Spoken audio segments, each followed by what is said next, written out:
Я Сергей Степанов, руководитель молодежной лаборатории вычислительной технологии и искусственный интеллект при Северо-Восточном федеральном университете. Я занимаюсь мат-моделированием температурного режима грунтов. В основном это такие прикладные задачи, которые связаны со строительством у нас тут на вечно мерзлых грунтах. И я именно занимаюсь прогнозированием или оценкой состояния грунтов. Вот. Мы можем прогнозировать там состояние, температурный режим грунтов под зданием или под каким-то сооружением на 50 лет, там, на 10 лет. Вот. Сейчас мы занимаемся, у нас есть коллектив молодых ребят, аспиранты и вот молодые ученые, занимаемся разработкой программного обеспечения, которое будет прогнозировать там термомеханические свойства грунтов. Вот. И вот в феврале я попал на стартап-тур, парк Сколково, по-моему, так называется. Вот. И я там выступал, там были представители там Газпрома, таких, те, которые занимаются добычей в вечно мерзлых грунтах, там, у нас в Арктике или каких-то северных территориях России.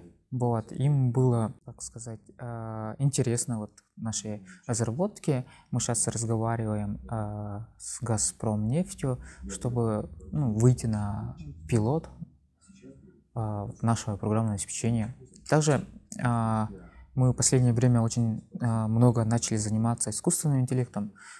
Все сейчас знают, что искусственный интеллект очень сильно развивается, все пользуются такими системами, как ChatGPT, там, не знаю, генеративными сетями, которые рисуют за вас, там, все вот это. Мы этим тоже начали заниматься. В последнее время у нас есть научное направление, это гибридный интеллект.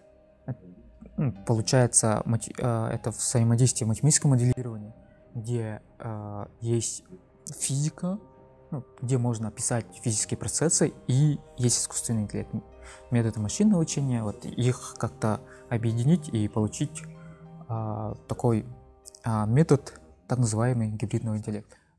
Все физические процессы, они описываются уравнениями. На них есть куча уравнений, которые были описаны там давным-давно, 60-е, 70-е годы. Вот.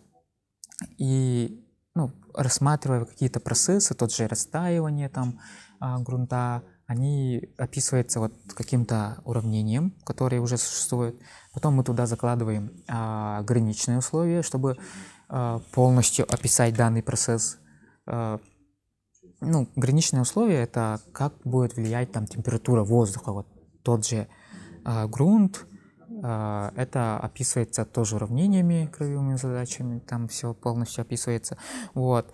И, смотря, если там, не знаю, изменения, типа, не только вот механика сплошных сред, да, можно делать. В основном мы этим и занимаемся. Там есть задачи, которые уже все описывается.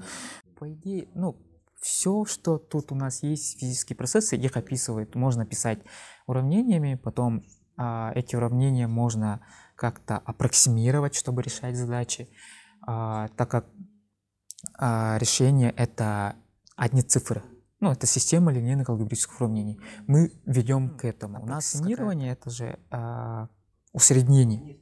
Вот. Мы физику усредняем до каких-то чисел и потом решаем вот эти задачи. Я получаю удовольствие, когда начинаю решать новые задачи, которые сложные.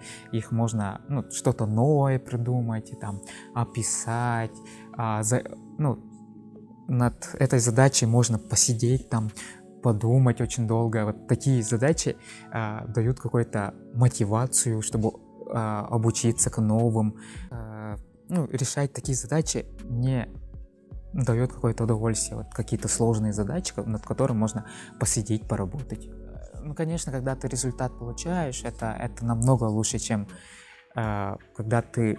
Ну, плохой результат тоже хороший, но, конечно, когда хороший результат получаешь, когда у тебя получается решить вот эти данные задачи, ты, ну, получаешь какую-то эйфорию. Ну, в школе я, по идее, не думал про науку, хотел пойти в сторону экономики, вот, но в 11 классе я хотел стать программистом.